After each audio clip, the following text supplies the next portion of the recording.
ಕ್ಯಾನ್ಸರ್ನಿಂದ ನಟ ಶಿವರಾಜ್ ಕುಮಾರ್ ಸಂಪೂರ್ಣವಾಗಿ ಗುಣಮುಖರಾಗಿದ್ದಾರೆ. ಇನ್ನೆರಡು ಮೂರು ದಿನಗಳಲ್ಲಿ ಅವರು ಬೆಂಗಳೂರಿಗೆ ವಾಪಸ್ ಬರಲಿದ್ದಾರೆ. ಅಮೆರಿಕಾದಲ್ಲಿ ಶಿವಣ್ಣ ಭೇಟಿಯಾಗಿದ್ದಾರೆ. ಅಕ್ಕ ಬಳಗದ ನಾಗರಾಜು ನಾಗತಿಹಳ್ಳಿ, ಮಿಯಾಮಿ ಆಸ್ಪತ್ರೆಯಲ್ಲಿರುವ ನಾಗತಿಹಳ್ಳಿ ಚಂದ್ರಶೇಖರ್ ಸಹೋದರ ನಾಗರಾಜು ಮತ್ತೊಂದು ಕಡೆಯಲ್ಲಿ ಶಿವಣ್ಣ ಜೊತೆಗೆ ಕೇಕ್ ಕತ್ತರಿಸಿ ಸಂಭ್ರಮಾಚರಣೆ ಮಾಡಿದ್ದಾರೆ, ಶುಭ ಕೋರಿದ್ದಾರೆ. ಆ ವಿಡಿಯೋಗಳು ಕೂಡ ಈಗ ಹೊರಕ್ಕೆ ಬಂದಿದೆ. ಈ ಮೂಲಕವಾಗಿ ಶಿವಣ್ಣ ಎಷ್ಟು ಫಿಟ್ ಅಂಡ್ ಫೈನ್ ಆಗಿದ್ದಾರೆ ಅನ್ನೋದು ನೋಡಬಹುದಾಗಿದೆ.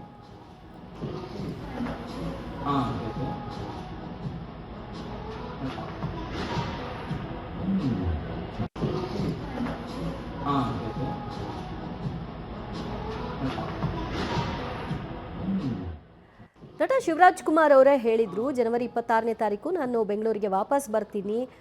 ಎಲ್ಲರೂ ಕೂಡ ನನ್ನ ಪರವಾಗಿ ಹಾರೈಕೆ ಮಾಡ್ತಾ ಇದ್ರಿ. ನನ್ನ ಶಸ್ತ್ರಚಿಕಿತ್ಸೆ ಯಶಸ್ವಿಯಾಗಿದೆ, ನಥಿಂಗ್ ಟು ವರಿ ಅಂತ. ಸೊ ಅದಕ್ಕೆ ಪೂರಕವಾಗಿ ಈಗ ನೋಡ್ತಾ ಇದ್ರಿ ಆ ಸೆಲೆಬ್ರೇಷನ್ನ ವಿಡಿಯೋ. ಅಕ್ಕ ಬಳಗದ ನಾಗರಾಜು ನಾಗತಿಹಳ್ಳಿ ಅವರು ಮಿಯಾಮಿಯಲ್ಲೇ ಇರೋದು. ಇವತ್ತು ಅವ್ರನ್ನ ಭೇಟಿ ಮಾಡಿ ಸಂತೋಷವಾಗಿರುವಂತಹ ಶಿವಣ್ಣ ಅವರ ಜೊತೆಗೆ ಕೇಕ್ ಕತ್ತರಿಸಿ ಸಂಭ್ರಮಾಚರಣೆಯಲ್ಲೂ ಕೂಡ ಭಾಗಿಯಾದರು.